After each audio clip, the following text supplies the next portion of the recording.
Welcome to health आशा, आपका अपना health talk show. मैं हूँ डॉक्टर प्रिया देवलेकर, आपकी होस्ट एंड दोस्त। आज हम एक ऐसे विषय पे बात करने वाले हैं जो हमारे घर में हर एक कोई ना कोई इस बीमारी से पीड़ित है। जैसे डायबिटीज़, ये अगर हम सुनते हैं, हर एक के घर में एक ना एक या कोई ना कोई डायबिटीज़ से पीड़ित है। यहाँ तक कि इंटरनेशनल डायबिटीज़ फेडरेशन ने तो ये कहा है कि by 2050 1 in 8 living adults will be diabetic. मतलब डायबिटीज़ तेज़ी से बढ़ रहा है। बट क्या होता है डायबिटीज़, क्यों होता है, कैसे इसको ट्रीट किया जाता है, क्या ये जीवन भर हमारे साथ रहेगा, इसके कॉम्प्लिकेशंस क्या है, कैसे हमें इसका इलाज करना है, क्या जांच करना है, आज हम जानेंगे हेल्थ आशा में। हमारे साथ जुड़े हैं एक senior medical expert doctor Sanjay Shah sir. Sir has more than 40 years of experience in the medicine field. Sir is a senior physician at Fortis Hospital and an intensivist. Sir is the director of Navkar Hospital and Shraddha Hospital. Sir, welcome to our show. Good morning. Thank you very much. Sir, जैसे मैंने कहा कि diabetes ये तेज़ी से बढ़ रहा है। सर, हम हमारे दर्शकों को या हमारे दर्शक जानना चाहते हैं कि डायबिटीज़ ये शब्द आया कहाँ से और क्या होता है diabetes? Diabetes actually it is diabetes mellitus. पूरा नाम उनका डिजीज़ का नाम डायबिटीज़ मेलाइटस है। डायबिटीज़ ग्रीक वर्ड है, mellitus is a Latin word. So Greek में diabetes means siphon out, excess quantity में आप उसको बाहर निकालो, उसको डायबिटीज़ बोलते हैं। और mellitus is sweet like honey. So जब एक person excessive urine siphon out करता है बॉडी में से जो कि स्वीट है, तब उनको डायबिटिक पेशेंट वो टाइम पे जब उनको सस्पेक्ट हुआ कि ये एक बीमारी है कि कई लोगों में एक्सेस यूरिन होता है जो कि स्वीट होता है, तो उसको फिर डायबिटीज़ मेलाइटस नाम रख दिया गया है। इस तरह से डायबिटीज़ मेलाइटस डिजीज़ का नाम पड़ गया कि ये डायबिटीज़ मेलाइटस है, कि आप एक्सेसिव यूरिन पास कर रहे हैं कि जो कि स्वीट है, that is diabetes. Okay sir, जैसे आपने कहा कि स्वीट, ऐसा जैसे यूरिन भी अगर स्वीट होती है या फिर डायबिटीज़ में हम देखते हैं कि ग्लूकोज लेवल बहुत इम्पॉर्टेंट होता है, तो क्या होता है नॉर्मल ब्लड ग्लूकोज लेवल और डायबिटीज़ में कैसे वेरी करता है ये? सो डायबिटीज़ एक ऐसी बीमारी है कि व्यक्ति की शुगर नॉर्मल बॉडी में रखने की क्षमता इज़ लॉस्ट, तो शुगर ज़्यादा हो जाती है। नॉर्मली एडल्ट व्यक्ति में अगर आप शुगर टेस्ट करते हैं फास्टिंग में, तो fasting blood glucose level generally 100 के नीचे होना चाहिए। 70 to 100 के बीच में नॉर्मल कहा जाता है। जबकि आप डायबिटीज़ पेशेंट में चेक करेंगे तो इट कैन गो बियॉन्ड 100, और जब 130 के ऊपर चली जाती है तो पक्का डायबिटीज़ है। यानी आदमी की क्षमता शुगर नॉर्मल रखने की जब नहीं होती, वो शुगर नॉर्मल कौन रखता है? तो कि अपने बॉडी में एक हार्मोन होता है इंसुलिन। अगर इंसुलिन उसका काम नहीं करता तो शुगर बढ़ने की चालू हो जाती है। तो उसके दो मेन रीज़न है, या तो बॉडी में इंसुलिन नहीं है, और बॉडी में इंसुलिन है लेकिन वो इंसुलिन इफेक्ट नहीं कर रहा है। हम उनको हमारी लैंग्वेज में इंसुलिन रेजिस्टेंस कहते हैं। सो इस तरह से ये दो टाइप के डायबिटीज़ हो जाते हैं कि एक तो जब आपके बॉडी में इंसुलिन नहीं रहता है, means you are insulin deficient diabetes. हम उनको जुवेनाइल डायबिटीज़ बोलते हैं, कि जो बचपन में ही चालू हो जाता है, कि जब आप जन्म लेते हैं आपकी पेनक्रियास ग्रंथि को एक इम्यूनोलॉजिकल अटैक आ जाता है, ऑटोइम्यून डिसऑर्डर होता है वो, और जो सेल्स अपने पेनक्रियास में जो इंसुलिन बनाते हैं वो डिस्ट्रॉय हो जाता है। तो वो पर्सन, वो बच्चा इंसुलिन के बिना रहता है बॉडी में, और इंसुलिन बॉडी में नहीं रहेगा तो हम हमारी ग्लूकोज यूटिलाइज नहीं कर सकते हैं, ग्लूकोज का उपयोग जो हमारी बॉडी में चाहिए वो नहीं कर सकते, तो ग्लूकोज बढ़ने लगता है। तो उसको हम फिर टाइप 1 डायबिटीज़ कहते हैं। टाइप 1 डायबिटीज़ यानी ये बच्चों का डायबिटीज़ है जिसमें इंसुलिन नहीं है। उसका दूसरा नाम है इंसुलिन डिपेंडेंट, क्योंकि उनको आपको इंसुलिन ही देना पड़ेगा बच्चों में। बच्चों में अगर डायबिटीज़ पाया गया तो उसका ट्रीटमेंट एक ही है इंसुलिन। वही चीज़ जब हम हाई शुगर एडल्ट में देखते हैं आफ्टर द एज ऑफ 40, तो उनमें मैंने देखा है कि इंसुलिन तो बराबर है, इंसुलिन बॉडी में लेवल बराबर है, फिर भी शुगर बढ़ रही है, तो उसका मतलब है कि ये इंसुलिन इनइफेक्टिव है। अपने कोई भी मेटाबॉलिज्म रीजन की वजह से insulin loses the control of controlling sugar in the body, तो it is insulin resistance diabetes, उनको हम टाइप 2 डायबिटीज़ कहते हैं। Okay sir. सर क्या ये यहाँ पे सिटी एरिया में ज़्यादा कॉमन देखा जा रहा है या फिर गांव या रूरल एरिया में भी वो उतना ही कॉमन है? कैसे है इंसिडेंस, अगर आप उसके बारे में कहेंगे तो? आज से 25, 30, 40 साल पहले हम ऐसा मानते थे कि डायबिटीज़ केवल सिटी में ज़्यादा है क्योंकि वहाँ की लाइफस्टाइल डिफरेंट है। जबकि रूरल एरिया में लाइफस्टाइल ऐसी है कि वहाँ लोग ज़्यादा काम करते हैं, ज़्यादा एक्टिव रहते हैं, उनकी लाइफस्टाइल सिटी लाइफस्टाइल से बहुत ही अच्छी है, तो वहाँ पे डायबिटीज़ कम माना जाता है। लेकिन अभी वो डिफरेंस रहा नहीं है क्योंकि रूरल में भी डेवलपमेंट हो गया है, रूरल लाइफ भी काफ़ी चेंज हो गया है, वहाँ भी सब लाइफस्टाइल डिसऑर्डर आने की शुरुआत हो गई है, तो ज़्यादा डिफरेंस नहीं रहा है। फिर भी आज की तारीख में डायबिटिक पॉपुलेशन हम देखते हैं तो सिटी में अराउंड हम लोग बोलते हैं 12 to 15% पीपल आर डायबिटिक, जबकि रूरल एरिया में अबाउट 8 से 10% लोग डायबिटिक है। इतना डिफरेंस अभी भी चल रहा है क्योंकि अभी भी लाइफ थोड़ा रूरल एरिया में बहुत ज़्यादा एक्टिव है जो कि सिटी में नहीं है। Okay sir. सर क्या ये जेंडर स्पेसिफिक होता है? क्या ये पुरुषों में ज़्यादा, महिलाओं में ज़्यादा या बच्चों में ज़्यादा? कैसे इसके इंसिडेंस देखे गए सर? एज पर अभी last epidemiology of last 10 years में कहूँ तो डायबिटीज़ अब ऐसा बीमारी हो गया है कि जो बच्चों से लेके बूढ़ों तक सब लोगों को हो सकता है। डेफिनेटली बच्चों पे कम है क्योंकि जुवेनाइल डायबिटीज़ सबको नहीं होता है, लेकिन एडल्ट में अगर आते हैं तो male female almost equal proportion है। टाइप 2 डायबिटीज़ में मे बी अबाउट 5-10% ज़्यादा मेल में है, लेकिन ऑलमोस्ट इक्वली पाया जाता है मेल फीमेल में भी। डायबिटीज़ के जो कॉम्प्लिकेशन है, पर्टिकुलरली हार्ट रिलेटेड कॉम्प्लिकेशन, अगर वो लेडी डायबिटीज़ है तो उसमें थोड़ा heart related complication few percentage wise ज़्यादा है, otherwise overall incidence male female में इक्वली पाया जाता है डायबिटीज़ मेलिटस। ओके सर, आपने हमें समझाया कि टाइप 1 एंड टाइप 2 डायबिटीज़ होता है, बट इसके क्या रिस्क फैक्टर्स है कि ये डायबिटीज़ होता है? सो टाइप 1 डायबिटीज़ का तो कोई इटियोलॉजी अभी तक हम लोग प्रस्तावित नहीं कर पाए हैं। हम खाली उनका पैथोलॉजी अंडरस्टैंड कर पाया है कि कोई भी रीज़न की वजह से, ऑटो इम्यूनिटी की वजह से ऐसे इम्यून एंटीबॉडी पैदा होते हैं जो पेनक्रियाटिक सेल्स को डिस्ट्रॉय करते हैं। उसमें जो पेनक्रियाटिक सेल्स इंसुलिन बनाते हैं तो वो इंसुलिन नहीं बना पाता है और बच्चा डायबिटिक हो जाता है। टाइप 2 डायबिटीज़ में हम देखते हैं कि थोड़े रिस्क फैक्टर्स है। तो रिस्क फैक्टर्स क्या है? Number 1 age diabetes generally after the age of 35-40 पाया जाता है, so age is one risk factor. Second risk factor family history. अगर आपके फैमिली में कोई डायबिटीज़ है, सपोजिंग 2 पेरेंट में से एक पेरेंट डायबिटीज़ है, तो 30 to 40% चांसेस है कि बच्चे को डायबिटीज़ हो सकता है। अगर दोनों पेरेंट डायबिटीज़ है तो 50 to 70% चांस है कि बच्चे को डायबिटीज़ हो सकता है। So family history is a very important in diabetes. अगर आपकी फैमिली में डायबिटीज़ है तो बच्चे को चांसेस है कि डायबिटीज़ आ सकता है। तीसरा सबसे ज़्यादा important risk factor is lifestyle. आज की लाइफस्टाइल ऐसी है कि जिसमें हमें फिजिकल एक्टिविटी बहुत ही कम हो गई है, तो ऐसे लोगों को डायबिटीज़ होने के चांसेस ज़्यादा है। Obesity is another risk factor. जितना आपका वेट ज़्यादा रहेगा, जितना आप ओबेज रहेंगे, बहुत ही चांसेस ज़्यादा है कि आपको डायबिटीज़ हो सकता है। चौथा रिस्क फैक्टर, आपको ब्लड प्रेशर है, आपका कोलेस्ट्रॉल हाई है, तो डेफिनेटली आपको डायबिटीज़ चेक करना पड़ेगा क्योंकि आपका चांसेस ऐसा ज़्यादा है कि डायबिटीज़ हो सकता है अगर हाई बीपी और हाई कोलेस्ट्रॉल होते हैं। ये दोनों एक दूसरे के साथ ही चलते हैं क्योंकि ये सब लाइफस्टाइल डिजीज़ है। दूसरा रिस्क फैक्टर प्रेगनेंसी है। कभी कभी प्रेगनेंसी में because of the pregnancy hormone insulin के इफेक्ट कम कर देता है, तो हम उसको जेस्टेशन डायबिटीज़ कहते हैं, तो वो भी एक रिस्क फैक्टर है कि वो डायबिटीज़ हो सकता है। और एक रिस्क फैक्टर है लेडीज़ लोगों में जिनको भी पॉलीसिस्टिक ओवरी है। पॉलीसिस्टिक ओवरी डिजीज़ एक सिंड्रोम है जिसमें लेडी का वेट ज़्यादा होता है, उनका साइकिल जो मंथली मेंस्ट्रुअल साइकिल होता है वो इरेगुलर रहता है, उनको डायबिटीज़ होने का चांसेस ज़्यादा है।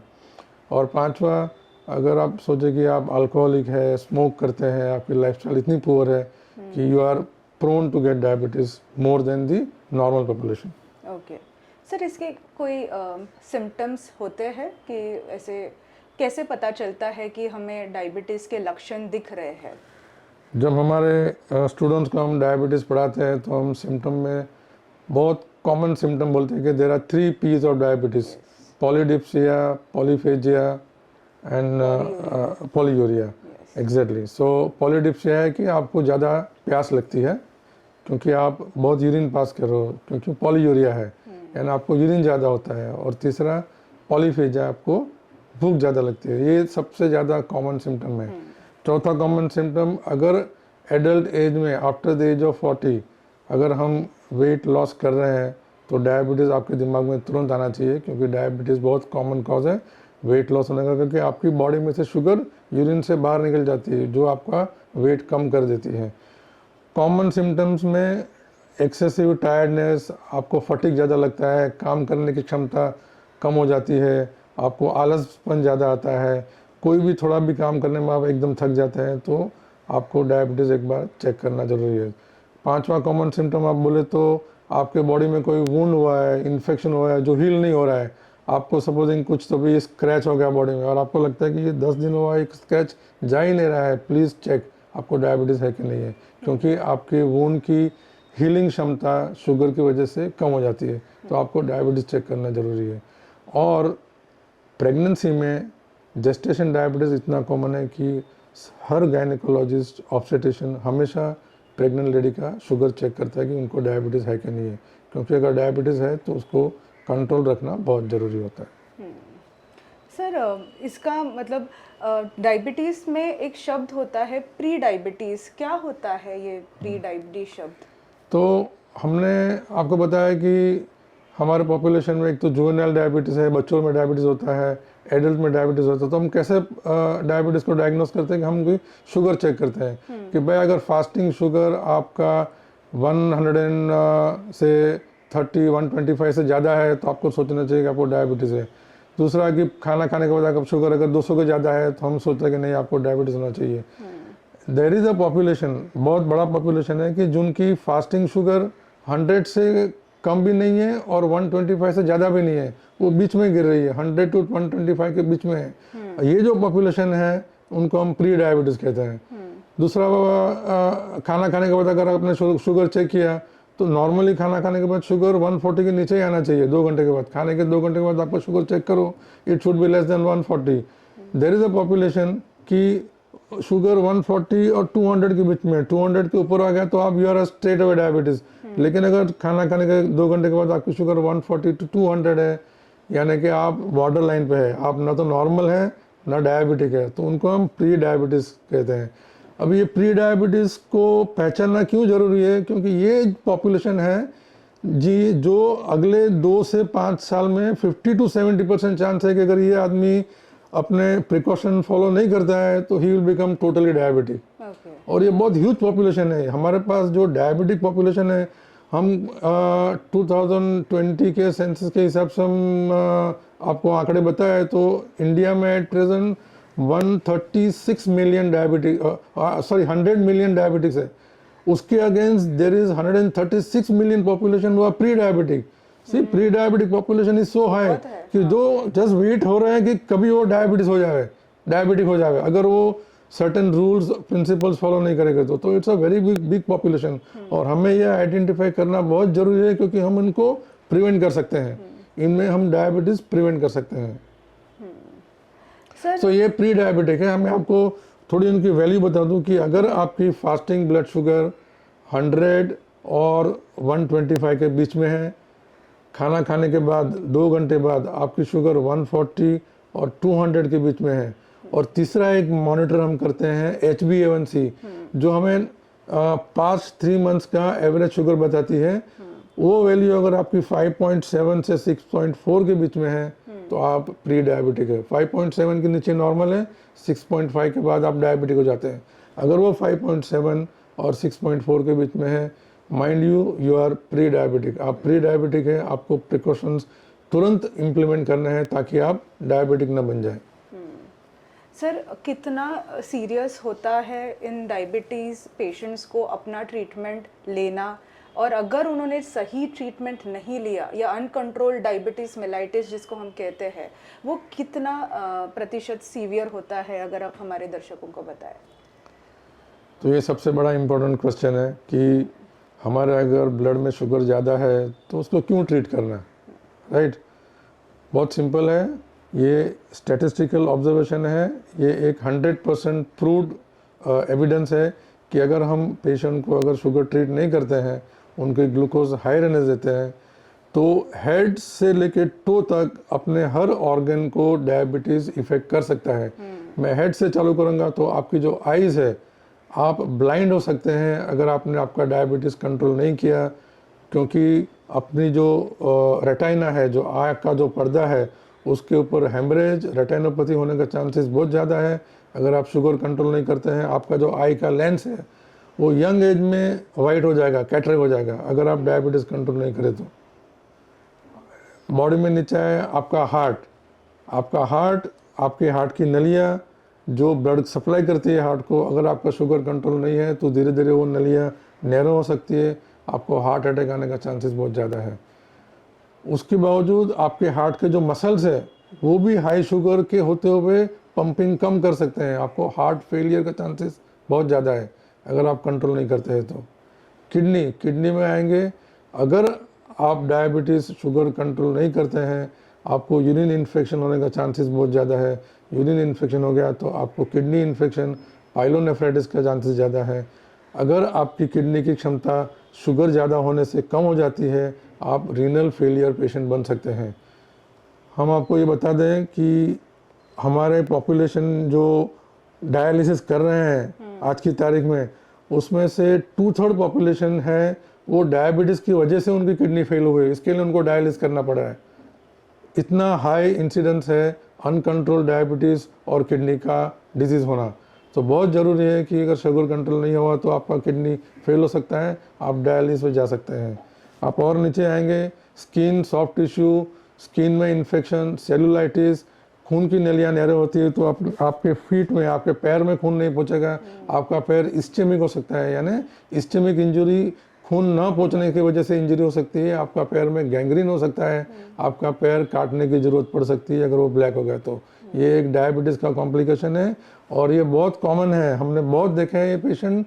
डे टू डे प्रैक्टिस में हम देखते हैं कि पेशेंट आता है, उनके पैर में वुंड है, उनको मालूम नहीं रहता है डायबिटीज़ की वजह से वो ब्लैक पड़ जाता है और ब्लैक जैसा पड़ गया, वो टिश्यू में जान नहीं रहती है, अगर वो टिश्यू नहीं निकला गया बॉडी में से तो लाइफ को खतरा है।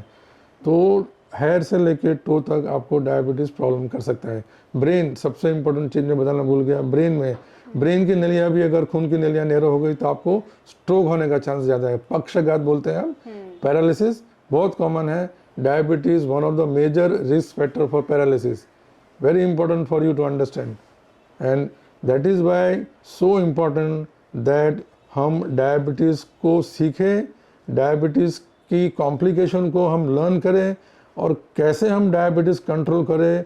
ये आज का टॉक इसीलिए बहुत महत्व का है कि आपको जानना जरूरी है, ये सब प्रिवेंटेबल है, ये सब चीज़ हम कंप्लीटली अवॉइड कर सकते हैं अगर आप शुगर कंट्रोल करें। कितना आपकी लाइफ में फ़र्क पड़ सकता है इसकी वजह से।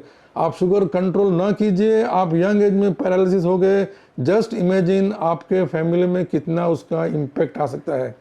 तो ये बहुत इम्पोर्टेंट है मैडम, आपने जो आप ये टॉपिक डिस्कस के लिए लिया है, डिस्कशन के लिए, ये जनरल पब्लिक को जानना बहुत ज़रूरी है कि डायबिटीज़ क्या चीज़ है, डायबिटीज़ कंट्रोल नहीं करने से हमें क्या क्या प्रॉब्लम हो सकता है और क्यों हमें ये शुगर कंट्रोल में रखनी चाहिए, कि जो कि 100% हम उसके कॉम्प्लिकेशन प्रिवेंट कर सकते हैं या तो उसको कम कर सकते हैं।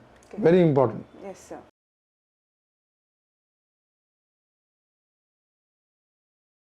डायबिटीज़ के रीडिंग्स अगर आपने कहा, आपने एक रेंज भी बताई है कि इस रेंज में अगर पेशेंट होते हैं तो वो डायबिटिक होते हैं, क्या एक ही इन्वेस्टिगेशन, एक ही ब्लड रिपोर्ट करने से ही पता चलता है कि हाँ हमें डायबिटीज़ है, या कुछ महीने हमने मॉनिटर करना होता है, कैसे होता है सर ये?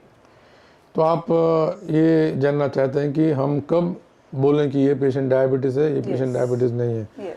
अब ये बहुत सिंपल है कि मेरे पास कोई पेशेंट आया है और वो अपने एक्सट्रीम सिम्टम के साथ आता है कि उसको सब सिम्टम्स है, उसको वेट लॉस हो गया है, उसका बहुत प्यास लगती है, बहुत खाना खाने की इच्छा होती है, लेकिन वेट बढ़ नहीं रहा है, वेट उल्टा कम हो रहा है, उनको बहुत यूरिन हो रहा है, रात को 5, 6, 7 बार उनको उठना पड़ता है, और मैं मेरे क्लिनिक में ग्लूकोमीटर में चेक करता हूँ कि भाई उनकी शुगर 350 है, 400 है, 500 है, मेरे को 1 मिनट भी रुकने की ज़रूरत नहीं है। ये फ्रैंकली डायबिटिक पेशेंट है, मैं तुरंत उनको बोलूँगा आपको डायबिटीज़ है, आप डायबिटीज़ के ट्रीटमेंट चालू कर दीजिए।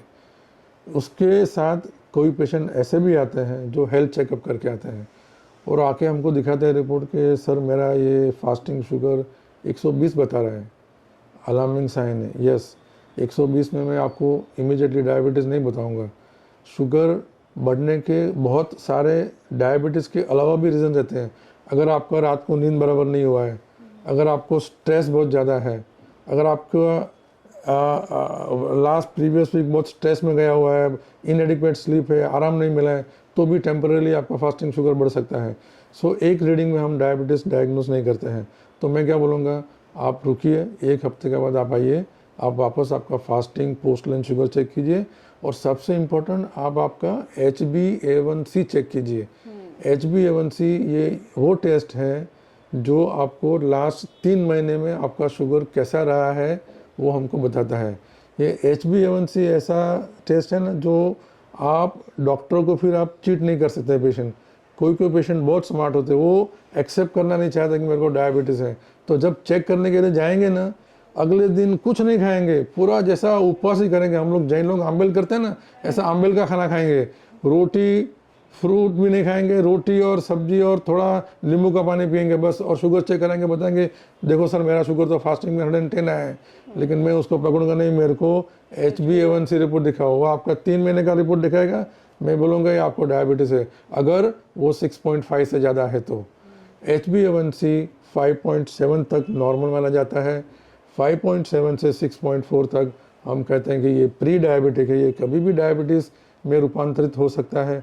लेकिन अगर वो 6.5 से ज़्यादा है, आप डायबिटिक है, उसके बाद आपको ट्रीटमेंट क्या जरूरी है वो टोटली डिफरेंट सब्जेक्ट है, लेकिन आप डायबिटिक है उसना आप मान के चलिए। अगर 6.5 के ऊपर आपका HbA1c आता है, प्लीज़ एक्सेप्ट कीजिए आप डायबिटीज़ है, आप सतर्क हो जाइए और अपने डॉक्टर से सलाह मशवरा कीजिए कैसे आप उसको नॉर्मल्स में ला सकते हैं। ये टोटली प्रिवेंटेबल डिजीज़ है। सर, आपने फास्टिंग के बारे में कहा कि फास्टिंग ब्लड शुगर और पोस्ट प्रेंडियल जैसे खाना खाने के बाद ब्लड शुगर लेना करना ज़रूरी है। कितना आवर्स का गैप होना चाहिए टेस्ट और खाने में? बहुत इम्पोर्टेंट है ये। फास्टिंग जनरली हम मिनिमम 8 घंटे का फास्टिंग कहते हैं। रात को जब आप खाना खाते हैं उसके बाद नेक्स्ट डे जब आप सैंपल चेक करेंगे तो मिनिमम 8 आवर्स का गैप होना ज़रूरी है। और पोस्ट मील शुगर PPBS और PLBS जो कहते हैं हम, वो खाना खाने के 2 घंटे के बाद चेक करना चाहिए। HbA1c उसके लिए कोई फास्टिंग ज़रूरत नहीं है, आप कभी भी चेक कर सकते हैं, क्योंकि वो आपका एवरेज शुगर बता रहा है लास्ट 3 महीने का, उसको खाने से कोई भी रिलेशन नहीं है।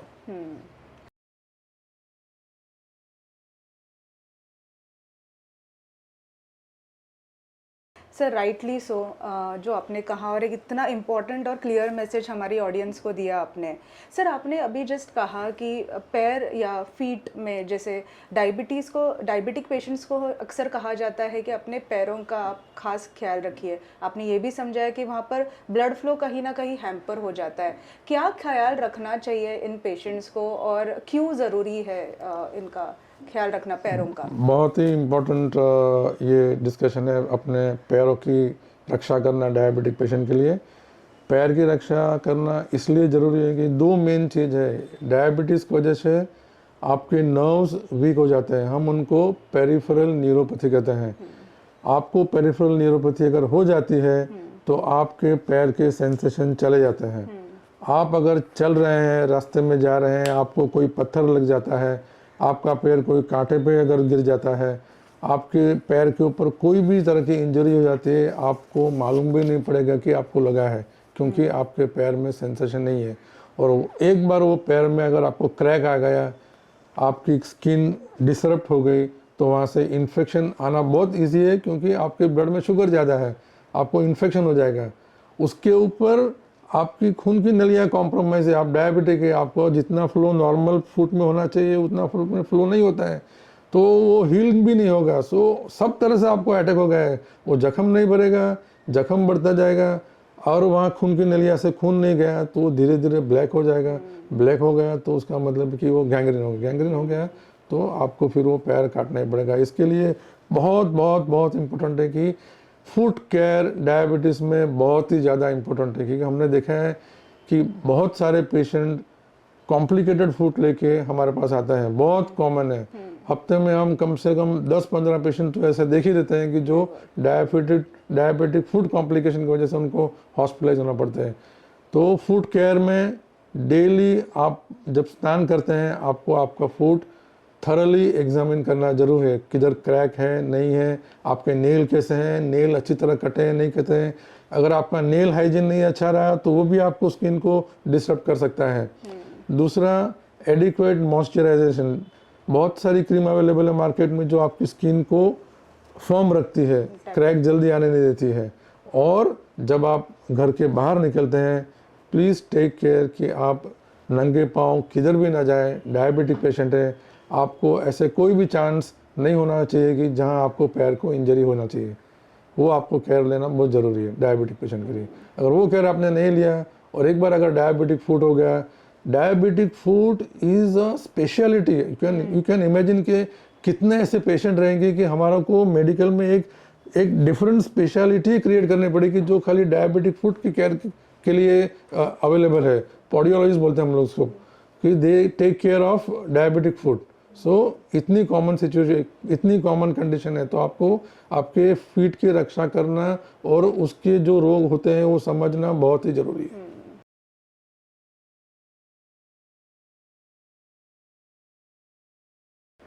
सर, आपने अपने जिस टॉक में ये भी कहा डिस्कशन में कि प्रेगनेंसी रिलेटेड डायबिटीज़ होता है, तो कभी कभी जेस्टेशनल या प्रेगनेंसी रिलेटेड, तो कैसे सर प्रेग्नेंट फीमेल अपना ख्याल रखे, क्यों मतलब ये ज़रूरी है उनके लिए जानना कि कैसे वो कंट्रोल करे डायबिटीज़ उस फेज़ में जो उनके लिए भी बहुत महत्वपूर्ण होता है, प्रेगनेंसी ये फेज़। सो प्रेगनेंसी में रूटीनली हमारा जो ब्लड का इन्वेस्टिगेशन है उसमें एक शुगर भी बहुत महत्व का टेस्ट है। हम हर प्रेग्नेंट पेशेंट को डायबिटीज़ के लिए स्क्रीन करते हैं। अब डायबिटीज़ और प्रेगनेंसी रीज़न बहुत सिंपल है, क्योंकि वो प्रेगनेंसी के जो हार्मोन है वो कभी कभी इंसुलिन की इफेक्ट को ब्लॉक कर देते हैं, तो उनके शुगर की टेंडेंसी हो जाती है, शुगर बढ़ने लगता है।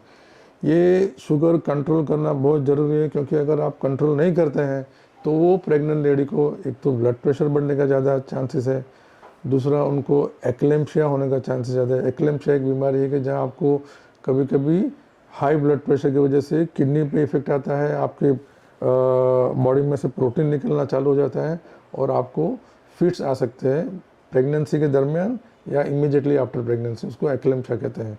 तो ये डायबिटिक पेशेंट में ज़्यादा कॉमन है। तीसरा, डायबिटिक पेशेंट अगर शुगर कंट्रोल नहीं करती है तो उनको एमनियोटिक फ्लूइड ज़्यादा होता है। एमनियोटिक फ्लूइड ज़्यादा होने से उनको प्री टर्म डिलीवरी होने का चांसेस ज़्यादा है। और डायबिटिक पेशेंट का ऑब्जर्वेशन ऐसा किया गया है कि उनकी मसल की क्षमता इतनी कम हो जाती है कि वो नॉर्मल डिलीवरी के लिए इतना प्रेशर जनरेट नहीं कर पाते, तो उनमें सिजेरियन सेक्शन ज़्यादा कॉमन है। अगर आप डायबिटीज़ है तो आपको एक्सरसाइज करना ज़रूरी है, शुगर कंट्रोल करना ज़रूरी है, तो आपके पेल्विक मसल भी स्ट्रांग हो गए, उनमें भी क्षमता रहेगी कि आप नॉर्मल डिलीवरी अच्छी तरह कर पाएंगे। लेकिन शुगर कंट्रोल नहीं है तो मदर को भी प्रॉब्लम है, उसी तरह बच्चे को भी प्रॉब्लम है, क्योंकि बच्चे का वेट बढ़ जाता है और ऐसा बच्चा फ्यूचर में जाके उनको भी डायबिटीज़ होने का चांसेस बढ़ जाता है। और डिलीवरी के टाइम ऐसा बच्चे को लो शुगर हो जाता है कभी कभी, बिकॉज इंसुलिन रेजिस्टेंस मदर में है, लेकिन वो इंसुलिन जब बच्चे में आता है, ट्रांसफ़र होता है, तो इफेक्ट करना चालू कर देता है। और हम ये ऑब्जर्व करते हैं कि इन्फेंट को जैसे ही बर्थ हो गया कि हाइपोग्लाइसेमिया चले जाता है। इसके लिए मदर का डायबिटीज़ शुगर कंट्रोल रखना बहुत अति आवश्यक है, बहुत ज़रूरी है।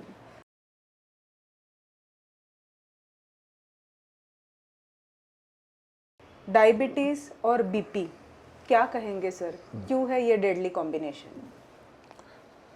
डायबिटीज़ और बीपी, डायबिटीज़ भी साइलेंट डिजीज़ बोला जाता है, बीपी भी साइलेंट डिजीज़ बोला जाता है। हमारी मेडिकल टर्मिनोलॉजी में हम उनको साइलेंट किलर्स बोलते हैं। क्यों साइलेंट किलर्स बोलते हैं? क्योंकि ये ऐसी बीमारी है कि जो आपको कोई सिम्टम नहीं देंगी। आदमी डॉक्टर के पास क्यों जाता है? कोई तकलीफ होता है तो ही जाता है। डॉक्टर के पास जाने को सबको इनिबिशन है, कोई भी डॉक्टर के पास जाना नहीं चाहता है, क्योंकि कोई भी अपने आप को बीमार महसूस नहीं करना चाहता है। ये अपना बेसिक नेचर है कि हम डॉक्टर के पास नहीं जावे। और ये बीमारी, दो बीमारी ऐसी है कि आपको लगेगा कि आप कंप्लीटली हेल्दी है, लेकिन आप डायबिटिक भी हो सकते हैं, आप हाइपरटेंसिव पेशेंट भी हो सकते हैं, अनलेस एंड अनटिल आप जब आपका शुगर चेक नहीं करते हैं। इसीलिए हम इनको साइलेंट किलर बोलते हैं। तो अगर आप ओबेस हैं, आपका वेट ज़्यादा है, आपके फैमिली में डायबिटीज़ का हिस्ट्री है, आपके पेरेंट्स को डायबिटीज़ है, आपके कोई कज़िन ब्रदर, आपके कोई रियल ब्रदर डायबिटीज़ है, आपको गार्ड पे रहना बहुत ज़रूरी है। Don't wait till you get symptom. आपके सिम्टम आने तक मत रुकिए, डायबिटीज़ चेक कर लीजिए, क्योंकि आपको डायबिटीज़ हो सकता है। आप चेक करके आएंगे, आपका HbA1c 7, 8, 9 दिखाएगा, आपको कोई तकलीफ होना ज़रूरी नहीं है। और ये चीज़ जो है वो आपको बॉडी में डैमेज करना चालू कर देती है, जो आपकी समझ के बाहर है। इसीलिए ये साइलेंट किलर है। ऐसे पेशेंट बहुत कॉमन है कि हम फर्स्ट टाइम देखते हैं कि आज पेशेंट सुबह एडमिट हो गया, उनको हार्ट अटैक है, हमने ब्लड चेक कर लिया तो अरे शुगर उसका 350 है। उनको पूछा आपको डायबिटीज़ है? नहीं सर, मेरे को आज तक कुछ नहीं, मेरे को प्रॉब्लम ही नहीं हुआ है कभी तक। और हमने देखा उनका HbA1c 9.5 है, शुगर 300 है, he is come with heart attack. Very common, ask any doctors, very common situation. क्यों होता है?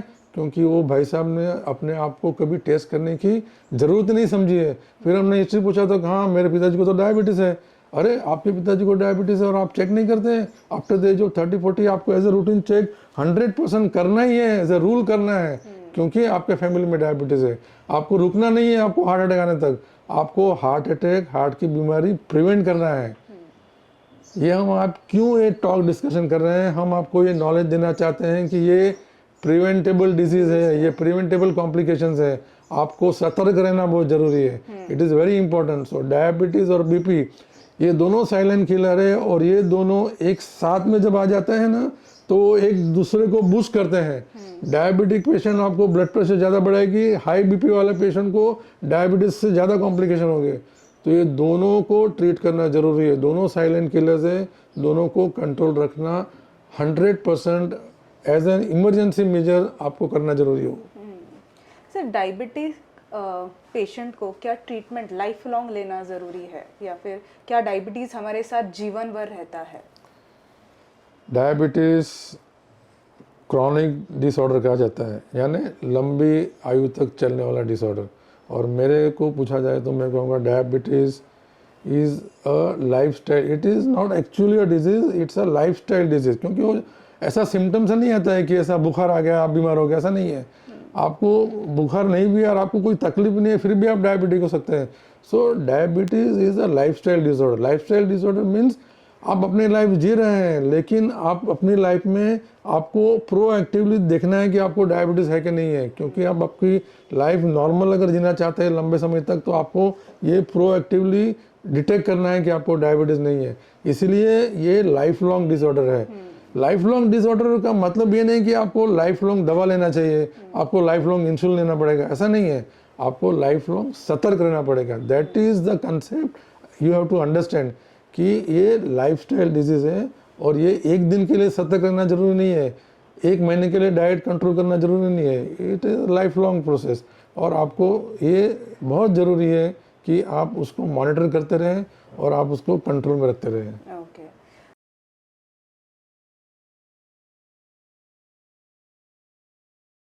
डायबिटीज़ के ट्रीटमेंट में सर इंसुलिन आजकल बहुत इम्पॉर्टेंट और ट्रीटमेंट में दिया ही जाता है।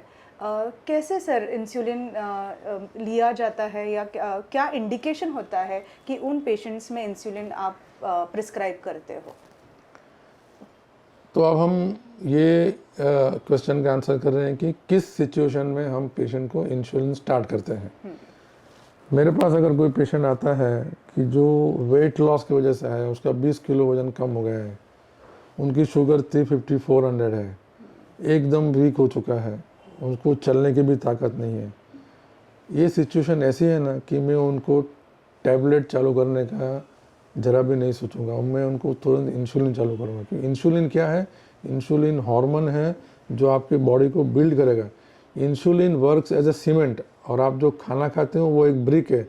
तो आपका खाना बॉडी में लगाने के लिए इंसुलिन जरूरी है। जैसे कहते सीमेंट जरूरी है बिल्डिंग बांधने के लिए, ईंट को अगर खाली रख देंगे तो बिल्डिंग बनने वाला नहीं है, उसको बॉडी के साथ रहने का है, उसको बिल्डिंग के साथ रहने का है, तो सीमेंट का ज़रूरत है। ऐसे वो आदमी को इंसुलिन का ज़रूरत है। जब वो इंसुलिन रहेगा तो खाना जो भी खाएगा वो उसका बॉडी में बिल्ड हो पाएगा और उनका वेट बढ़ेगा।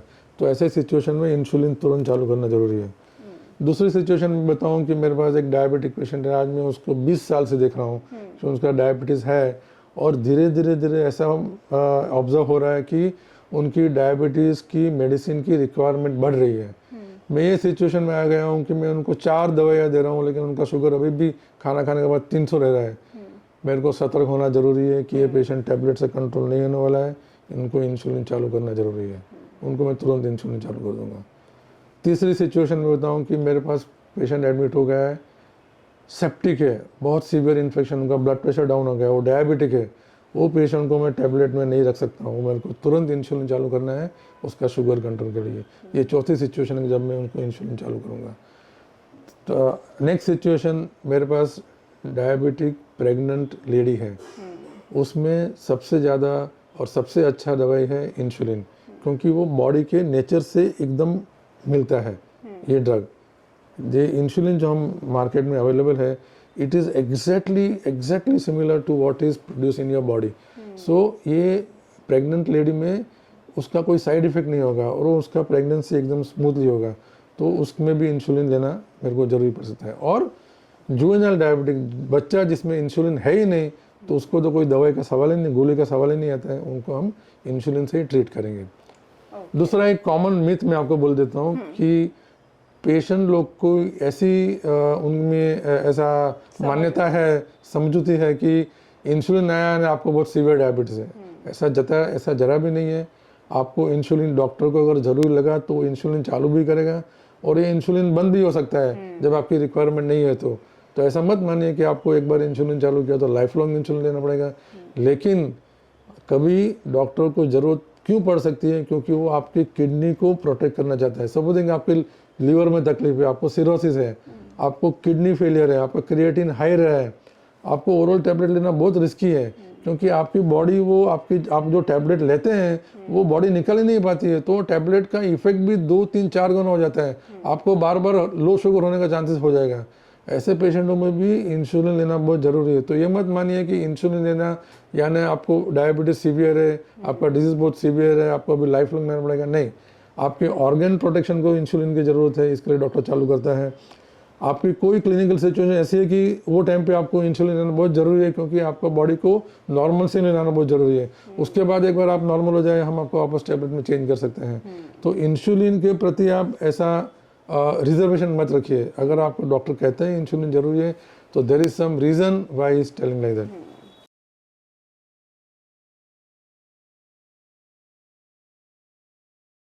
सर, इंसुलिन ये एक पेन होता है, क्या आप हमारे दर्शकों को दिखा सकते हैं और बता सकते हैं कि कैसे वो पेन लिया जाता है और क्या वो घर पर भी हम स्टोर कर सकते हैं और कैसे इसको दिया जाता है? जब हमने इंसुलिन ट्रीटमेंट देना चालू किया तो शुरुआत में तो हम इंसुलिन सिरिंज से ही देते थे और वो भी इतना डिफ़िकल्ट नहीं था। हम हमारे पेशेंट को ट्रेन करते हैं, सिखाते हैं, दिखाते हैं कैसा इंसुलिन लेना।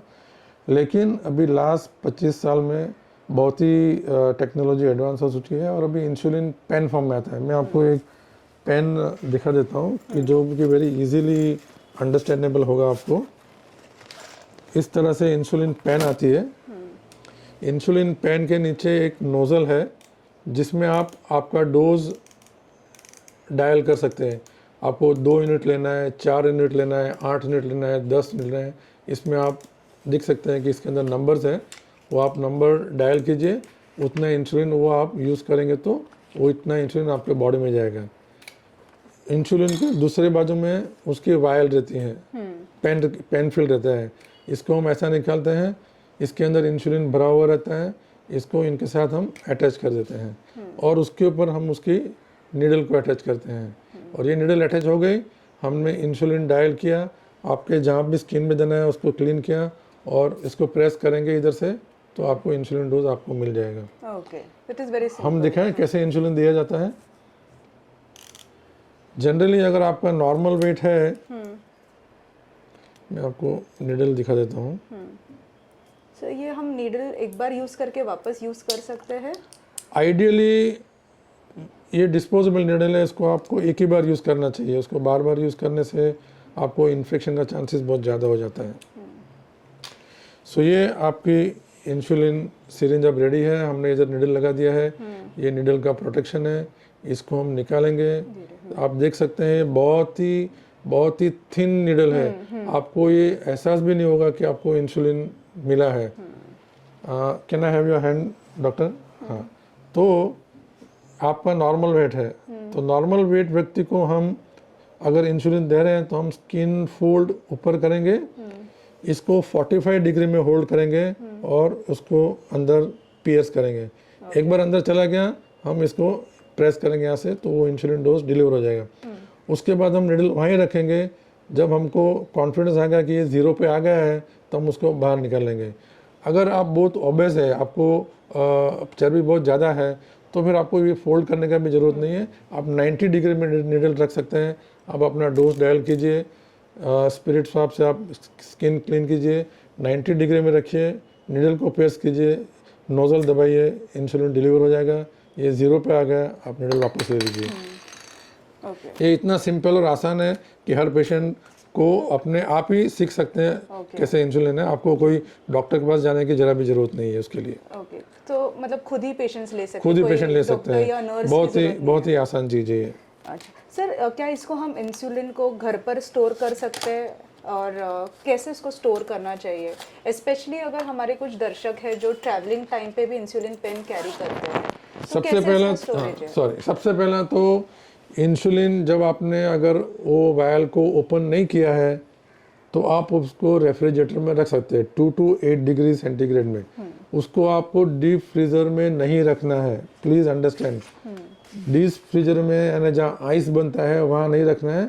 ऑर्डिनरी जहाँ हम वाटर की बोतल रखते हैं कि टेम्परेचर 2 to 8 डिग्री हो रहे, वहाँ उसको हम रख सकते हैं।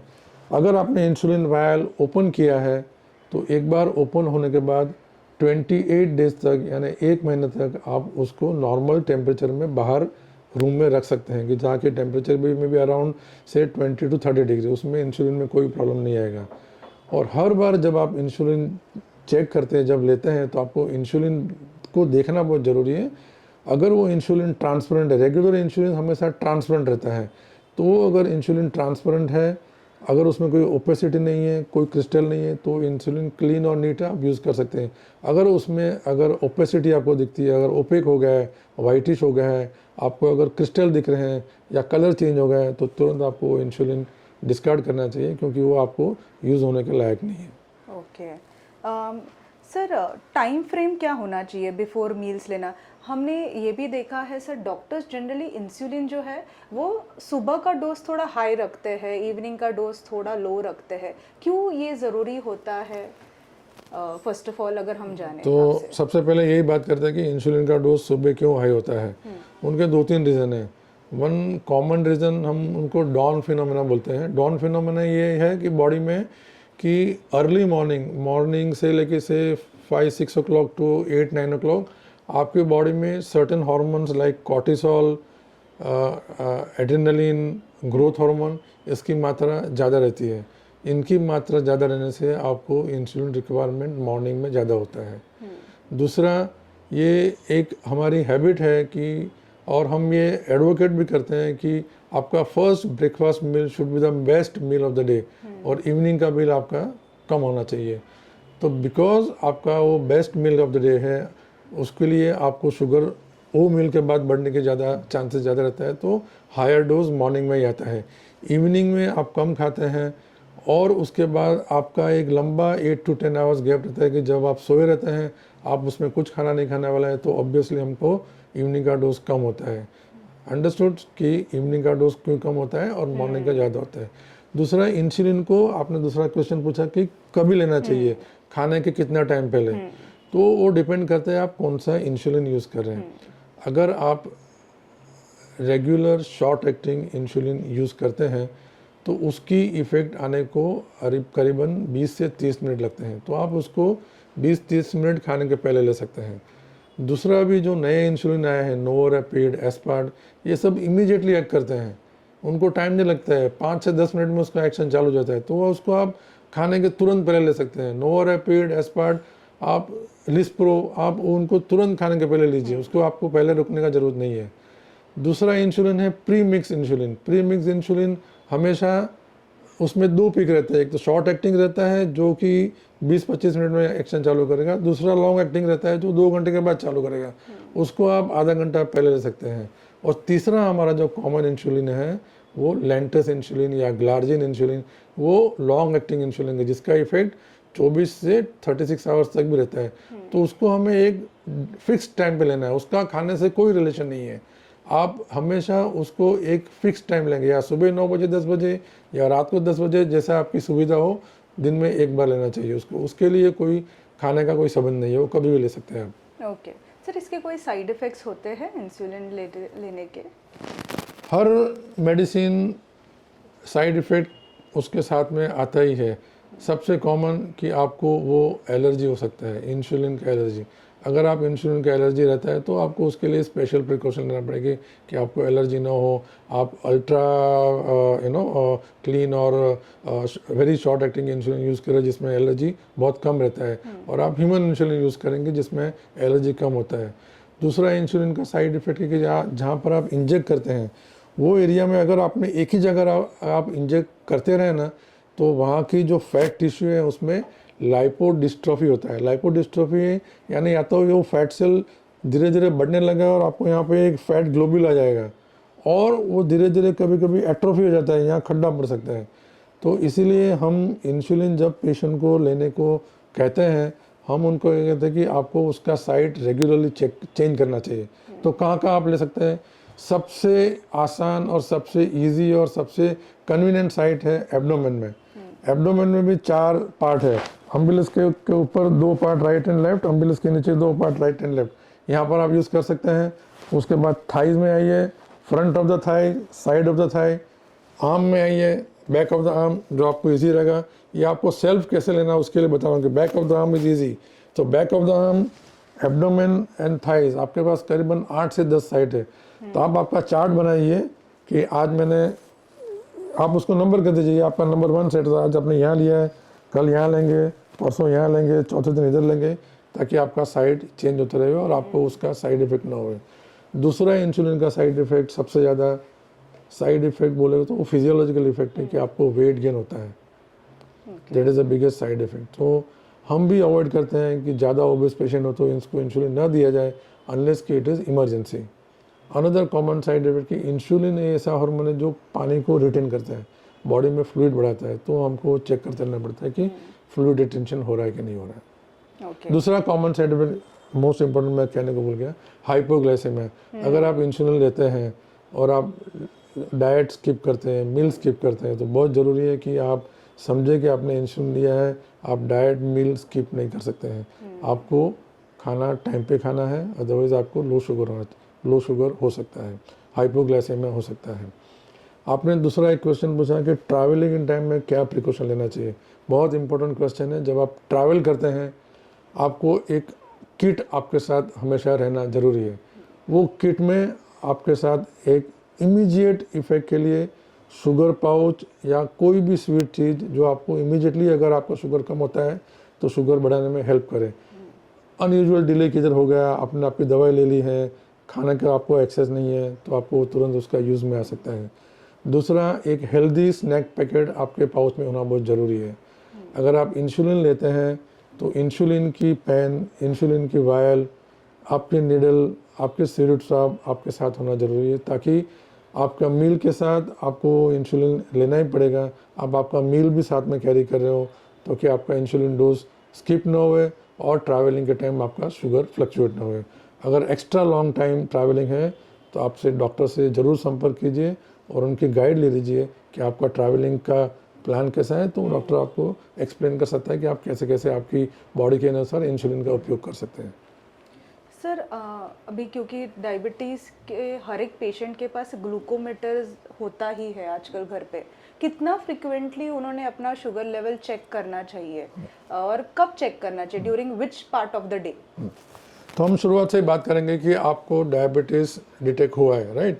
आपको अगर डायबिटीज़ डिटेक्ट हुआ है तो आप डॉक्टर के पास गए हैं, डॉक्टर ने आपका ट्रीटमेंट चालू किया है। अभी आपको ये शुगर नॉर्मल करना बहुत ज़रूरी है। तो ये पेशेंट को मैं क्या बोलूँगा कि आपको नेक्स्ट हर महीने शुगर चेक करना है तब तक कि आपका डायबिटीज़ नॉर्मल नहीं होता है, करेक्ट। एक बार आपका डायबिटीज़ नॉर्मल हो गया तो मैं आपको बोलूँगा कभी आपका शुगर हर 3 महीने में लैब में चेक कीजिए, और वो टाइम पे आप आपका HbA1c भी चेक कीजिए, और आपका शुगर हमेशा वो डोज पे मेंटेन है कि नहीं वो सतर्क रहिए, और आपके डॉक्टर को मिलते रहिए। Every 3 months you check by laboratory fasting post lunch sugar and HbA1c so that your sugar is tight under control. जो आपका शुगर कंट्रोल रहेगा, जो हम कॉम्प्लिकेशन हम आपसे डिस्कस करते हैं, तो आपका कॉम्प्लिकेशन डिले हो सकते हैं, आपका कॉम्प्लिकेशन प्रिवेंट हो सकता है, वेरी इंपॉर्टेंट। उसके दरमियान आपका एक बार शुगर कंट्रोल में है तो आपको 3 महीने तक रुकने का जरूरत नहीं है कि आपका डायबिटीज़ कैसा है। बहुत सिंपल मेथड है कि आप घर पे अपना शुगर हफ्ते में एक बार चेक कीजिए। क्यों? क्योंकि आपको जानना जरूरी है कि आपका शुगर नॉर्मल रह रहा है कि नहीं रहा है, और कोई फ्लक्चुएशन आ जाता है तो आपको 3 महीने तक रुकने का जरूरत नहीं है वो जानने के लिए। आप आपके ग्लूकोमीटर पे ही मालूम कर सकते हैं। ग्लूकोमीटर बहुत इजीली एवरीवेयर अवेलेबल है कि जो खाली 5 सेकंड लेते हैं आपका शुगर टेस्ट करने के लिए। बहुत सिंपल है, अपने आप घर में चेक कर सकते हैं। तो अगर आपका वेल कंट्रोल शुगर है तो मैं बताऊंगा कि आपको हफ्ते में 2 बार चेक करना है। कैसे 2 बार चेक करना है? एक बार फास्टिंग चेक कीजिए और हफ्ते में एक बार पोस्ट लंच चेक कीजिए। You will come to know कि आपका शुगर फेयरली अंडर कंट्रोल है कि नहीं है। अगर आप डायबिटिक है और आप इंसुलिन लेते हैं, आई वुड से आप एवरी अल्टरनेट डे चेक कीजिए। एक दिन फास्टिंग चेक कीजिए, एक दिन पोस्ट लंच चेक कीजिए, एक दिन बेड टाइम चेक कीजिए। सो फुल डे में आपका शुगर कितना है उसके हिसाब से आप आपका इंसुलिन डोज को एडजस्ट करना पड़ेगा। वो चार्ट आप मेंटेन कीजिए कि आपका फास्टिंग ओवरऑल कितना रहता है, पोस्ट लंच कितना रहता है, डिनर के टाइम कितना रहता है, तो your doctor will know what is the fluctuation in your sugar. तो आपको इंसुलिन डोज कैसा लेना आपको मालूम पड़ेगा। इंसुलिन ऐसी चीज़ है, every individual is different. Her individual में इंसुलिन का सेम इफेक्ट मालूम नहीं पड़ेगा। आपका बॉडी ऐसा है कि 4 यूनिट इंसुलिन देने में आपका शुगर नॉर्मल हो जाता है। दूसरा व्यक्ति ऐसा भी आएगा जिसको 12 यूनिट देने के बाद भी नॉर्मल नहीं होता है। तो हर इंडिविजुअल डिफरेंट है, इसीलिए हर इंडिविजुअल को ग्लूकोमीटर रखना जरूरी है। और कभी कभी तो ऐसी नौबत आती है कि हम ग्लूकोमीटर से भी चेक करके नहीं हम जान सकते हैं कि इसका शुगर कंट्रोल में नहीं कर पाते हैं, तो हम उनको एक पैच लगाते हैं। वो पैच इतना वंडरफुल पैच है जो 24 आवर्स आपका शुगर मॉनिटर करती है और आपको एक इंडिकेशन देती है कि पूरा दिन में आपका शुगर कैसा रहा। तो वो जब हमको डिफ़िकल्टी होती है, खाली ग्लूकोमीटर से हम मॉनिटर नहीं कर पाता है, तो हम उसको यूज़ करते हैं 24 आवर एम्बुलेटरी ग्लूकोज मॉनिटरिंग, जिसमें हमको आपका 24 आवर्स ग्लूकोज कैसा रहता है और हम कैसे उसको कंट्रोल करें। हम इंसुलिन का डोज परफेक्टली आपको बता सकते हैं कि आप ये टाइम में इंसुलिन लीजिए, आपका शुगर नॉर्मल रहेगा, फ्लक्चुएट नहीं होगा। सर, आपने फुल हमारा जो डिस्कशन था उसमें काफ़ी बार ये कहा कि ये एक ऐसा लाइफस्टाइल डिसऑर्डर है जिसको हम प्रिवेंट कर सकते हैं या जिसको हमको ख्याल रखना ज़रूरी है। क्या मैसेज देना चाहेंगे सर हमारे दर्शकों को आप, एक ऐसे लाइफस्टाइल लाइफस्टाइल टेक्निक्स जो हमारे दर्शकों को आप बताना चाहेंगे थ्रू मैसेजेस? मैं ट्रू मैसेजेस आपको बताऊं डायबिटिक पेशेंट के लिए, सबसे इम्पोर्टेंट ये है कि प्लीज़ समझिए कि डायबिटीज़ बहुत कॉमन है। किसी को भी डायबिटीज़ हो सकता है और उसके लिए आप आश्चर्यचकित कभी ना होए, क्योंकि आपके सिम्टम न होने पर भी आपको डायबिटीज़ हो सकता है। तो प्रोएक्टिवली आपको आपका शुगर चेक करना बहुत ज़रूरी है। सेकंड चीज़, डायबिटीज़ ट्रीटमेंट में lifestyle management is the first step of controlling diabetes. Medicine, insulin बहुत बात की चीज़ है, सबसे इम्पोर्टेंट इज़ लाइफस्टाइल मैनेजमेंट। आपको एक्सरसाइज बहुत ज़रूरी है।